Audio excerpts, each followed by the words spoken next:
plants of those regions as well. And no matter who we find and talk about on this tour, we'll be focusing on the animals' adaptations and how they survive in their natural habitat. There's a lot for wildlife to overcome out there. Of course, many of them are trying to avoid animals. Hi, Judy. And the other carnivores like lions. So where are you? You're at the zoo? But even among the herbivores, they can be in competition for food, Where are you? and shelter. During the dry seasons, there's a lot of them in competition with one another. We'll talk all about it here on tour and the many adaptations they use to overcome these obstacles.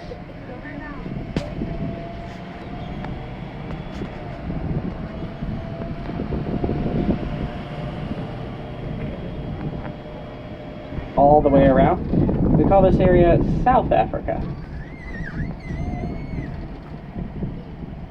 Now, as I go all the way around this space, I'll do my best to find the wildlife, get you some good photo opportunities for sure, but don't always take my word for it. Always be checking your surroundings for yourself as well.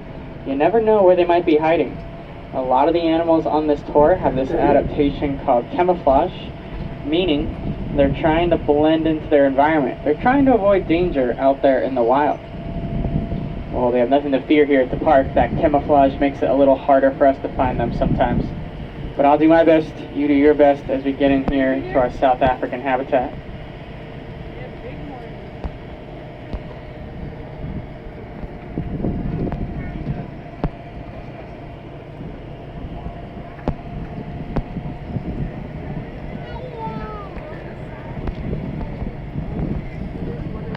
They're still brand new to our tram path.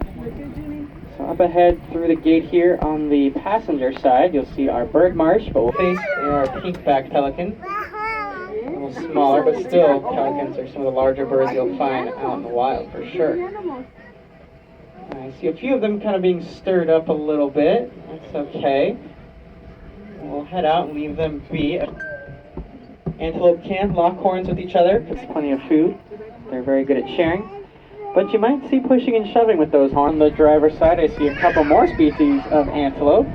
If you see a dark brown antelope seated by some of the fallen logs, right next door to the sable antelope, a little closer to us here, just after the dirt road, you're actually looking at the largest antelope in the world. Those are Patterson's eland. They weigh about 2,000 pounds or so. Now, being the largest antelope in the world, they definitely use their horns to compete for those grasses. They definitely want to make sure they eat enough to maintain their size.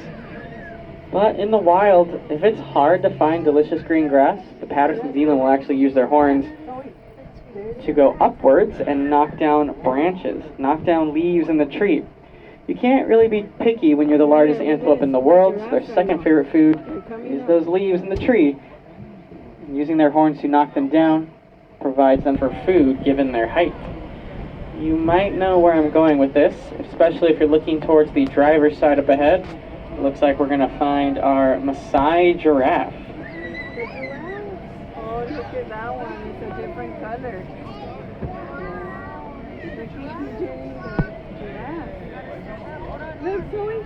Of course, giraffe are the world's tallest land mammal at about 18 feet tall when they're fully grown.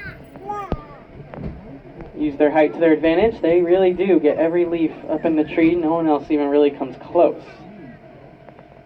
However, being so tall, it's also good defensive adaptation.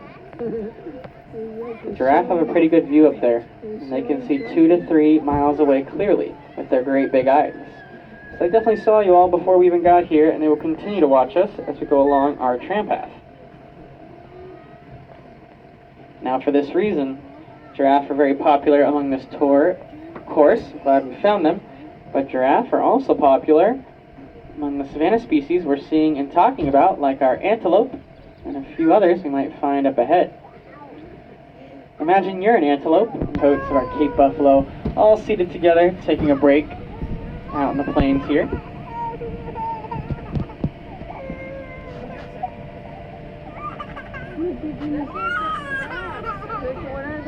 But if you were using your giraffe eyes to try to find more wildlife around you, see, we're looking to the passenger side. It is a little bit of a tough feed. Somalia. There's about 200 or less individuals left in the wild. That is a very tough place to be for really any population out there. But you should know here at the safari park, we have quite a large herd. We're doing our part. We've had about 50 or so babies be born in our time, which is the beginning steps, the early stages, trying to help out this population out in the wild. We do have to leave South Africa. Hey, grab her, please. Got a great view of the valley on the driver's side, showing you how large these habitats really are, how much space the animals have, and how far we've traveled. Of course, if you're looking to the passenger side, you're looking out to our African forest. You might have to look towards the top of the grassy hills, up by the dirt road, among some of the trees there. Look out for an antelope, tan in coloration, horns that curve back. You're looking for our roan antelope, hanging out by the food troughs. So no matter which side of the park you are admiring, hopefully you notice the hillsides all around you. We shouldn't forget about the local coastal protected for the local species that live here. We are a biodiversity hotspot here in Southern California. That means there's a huge array of plants and animals that live here. I'm not going to try to name every species out there, but I can name a couple. Often as well. It means we'll find some familiar faces down below. We'll also try to find some new species as well. We did not see past the grassy area here and the rocky area as well. Down in the dirt road, I see two different species. One is a familiar face. The tan antelope are the roan antelope you might have seen in the African forest back there.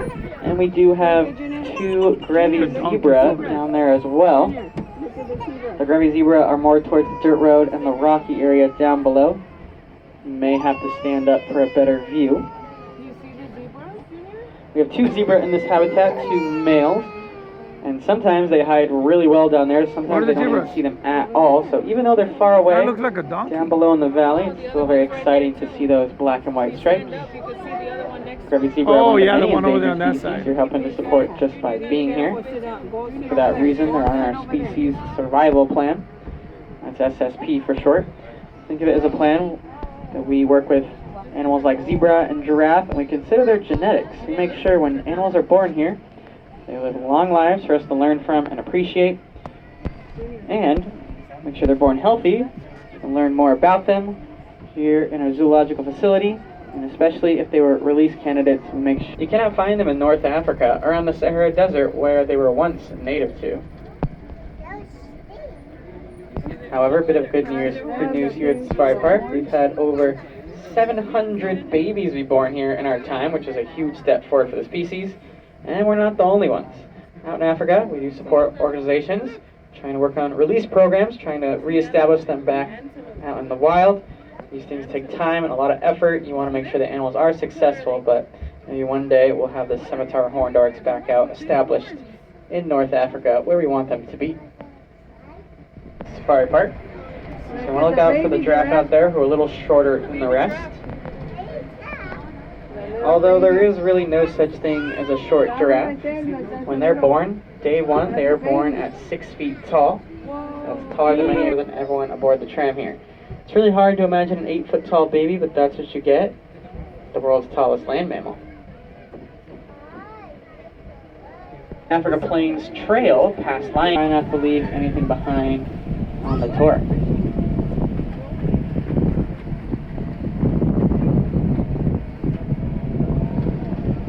In this habitat, and I'm very surprised to see them up and awake. You know, lions sleep about 20 hours a day. The fact that you see them with their eyes open, you caught them in their 4-hour window of activity here.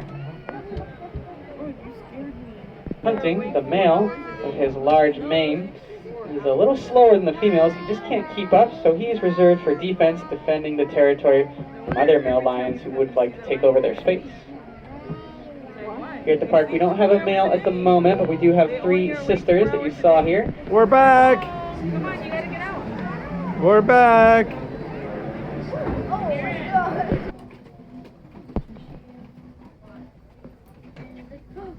Oh, I did not see that one. To take a break, man. I said soda. Are you gonna eat? No, I'm not. Time to eat and take a break, yeah? Mama.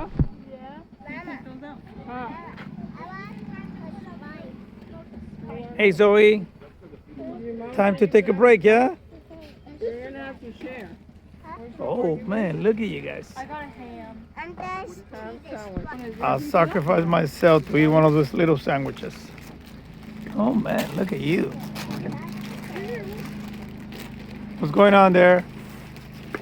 What are you guys doing? What's his thing? Mayonnaise. Thank you for the mayo, Junie. I just. Wait, are you sure this There one? was two and I did one. That looks like. What was that? No, I have yours. No, I have a two tongue. and I Oh, so I had two. Oh, thank you, sir. Turkey and ham and thing, no?